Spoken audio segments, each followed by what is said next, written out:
নমস্কার বন্ধুরা, আজকে চলে আসলাম আরও একটা নতুন রেসিপি নিয়ে। আজকে আমি তৈরি করে দেখাবো ডুমুরের রেসিপি। তো তার জন্য এখানে আমি নিয়ে নিয়েছি ডুমুর। তো এই যে ডুমুরটা আমি কাছে থেকে দেখাচ্ছি। এখন আমি ডুমুরগুলোকে কেটে নেব।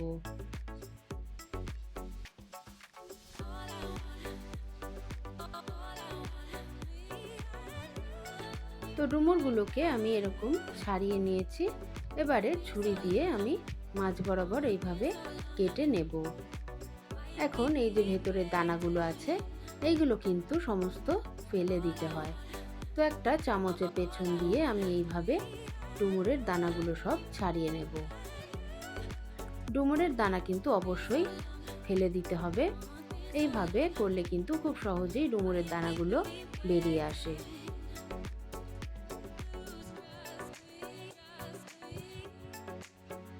তো এই যে এইভাবে আমি সমস্ত ডুমুরগুলো কেটে নেব। তো দেখুন বন্ধুরা, আমার কিন্তু সমস্ত ডুমুরগুলো কাটা হয়ে গেছে। এখন আমি জল দিয়ে ভালো করে ধুয়ে নেব।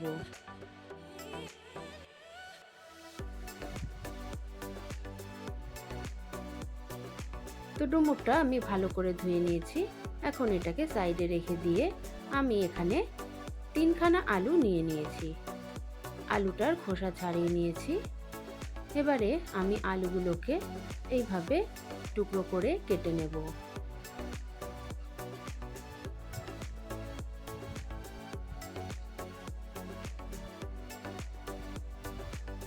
তো এই ডুমুরের রেসিপিটা কিন্তু খুবই দারুণ লাগে খেতে।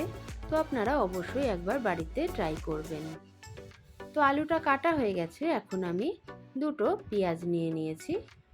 পেঁয়াজটাকে আমি কুচি কুচি করে কেটে নেব। তো হয়ে গেছে। এবারে আমি একটা মিক্সি জার নিয়ে নিয়েছি। এখন মিক্সি জারের মধ্যে আমি দিয়ে দিচ্ছি আদা আর রসুন। এখন ঝালের জন্য আমি এখানে দিয়ে দিচ্ছি কাঁচা লঙ্কা,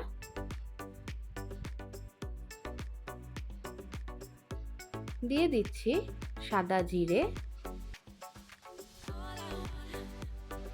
তো এখন আমি এই সমস্ত কিছু একটু জল দিয়ে একটা মিহি পেস্ট তৈরি করে নেব।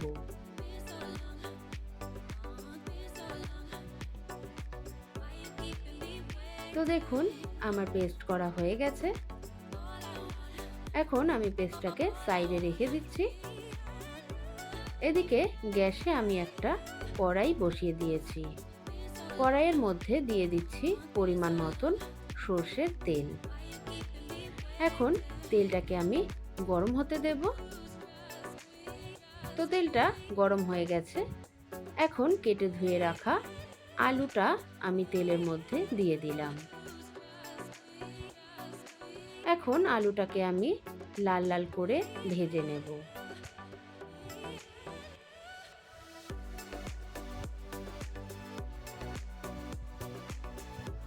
তো দেখুন বন্ধুরা, আলুটা কিন্তু লাল লাল করে ভাজা হয়ে গেছে।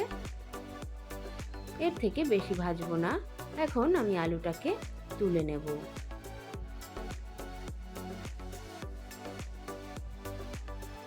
এখন ওই তেলের মধ্যে আমি একটা শুকনো লঙ্কা দিয়ে দিলাম। দিয়ে দেব সাদা জিরে। জিরে আর শুকনো লঙ্কাটা একটু ভাজা হতে দেব। তো এখন দিয়ে দিচ্ছি কুচনো পেঁয়াজ।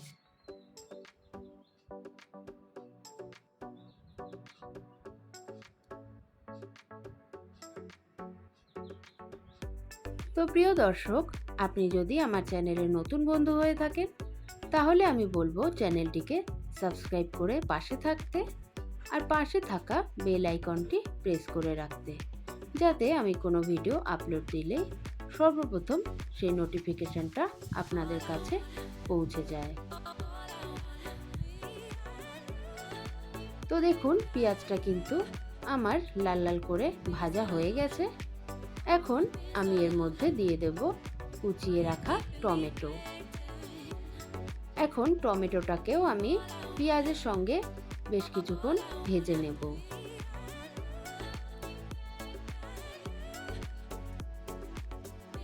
তো দেখুন পেঁয়াজ আর টমেটোটা কিন্তু অনেকটাই ভাজা হয়ে গেছে। তো এখন আমি এর মধ্যে দিয়ে দেব কাঁচা লঙ্কা, আদা, জিরে বাটা পেস্টটা এখানে দিয়ে দিচ্ছি। এখন একটু নেড়ে চেড়ে নিয়ে আমি এর মধ্যে অল্প একটু জল অ্যাড করে দেব, যাতে মশলাটা নিচ থেকে না পুড়ে ওঠে। এখন অ্যাড করে দিচ্ছি আমি পরিমাণ মতন নুন, দিয়ে দিচ্ছি পরিমাণ মতন হলুদ গুঁড়ো, আর রঙের জন্য আমি এখানে দিয়ে দেব কাশ্মীরি লঙ্কার গুঁড়ো। এখন সমস্ত উপকরণ আমি নেড়ে চেড়ে মিশিয়ে কষিয়ে নেব।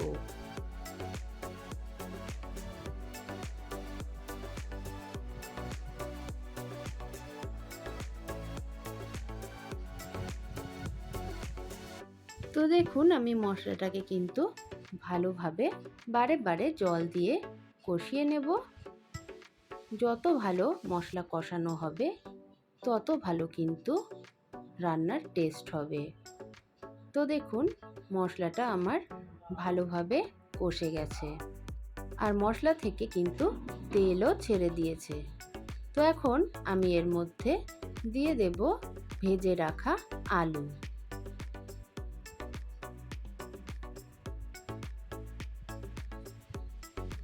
মশলার সাথে আলুটাকে মিশিয়ে নেব।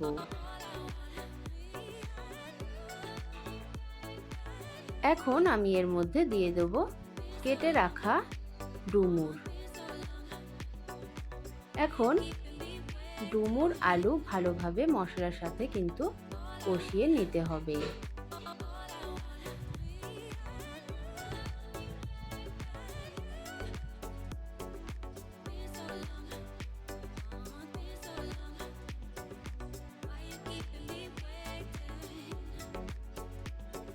তো এরকম কষতে কষতে কিন্তু ডুমুরটাও সেদ্ধ হয়ে যাবে আর ডুমুরের মধ্যে সমস্ত মশলাও কিন্তু ঢুকে যাবে।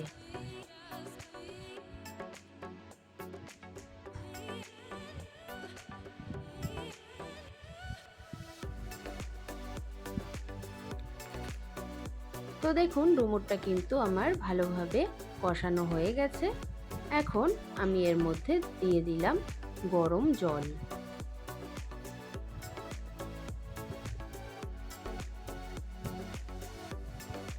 একটু নেড়ে চেড়ে নেব।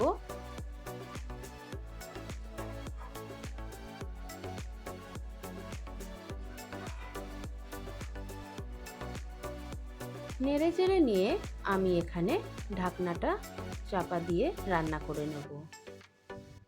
তো ফিরে আসলাম 10 মিনিট পরে। ঢাকনাটা খুলে নিলাম।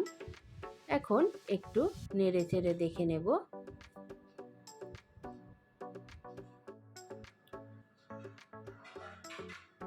তো আমার ডুমুর আর আলু কিন্তু ভালোভাবে সেদ্ধ হয়ে গেছে। তো এখন আমি সামান্য একটু চিনি এখানে দিয়ে দেব। খুবই সামান্য কিন্তু চিনি দিলাম। এখন আবার একটু নেড়ে চেড়ে মিশিয়ে নেব।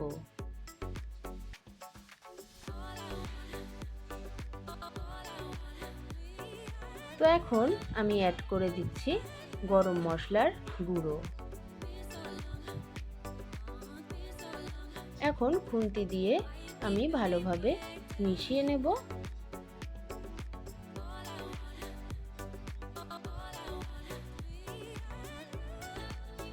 বন্ধুরা ভাত, রুটি সমস্ত কিছুর সঙ্গে কিন্তু ডুমুরের তরকারি খেতে ভালো লাগে।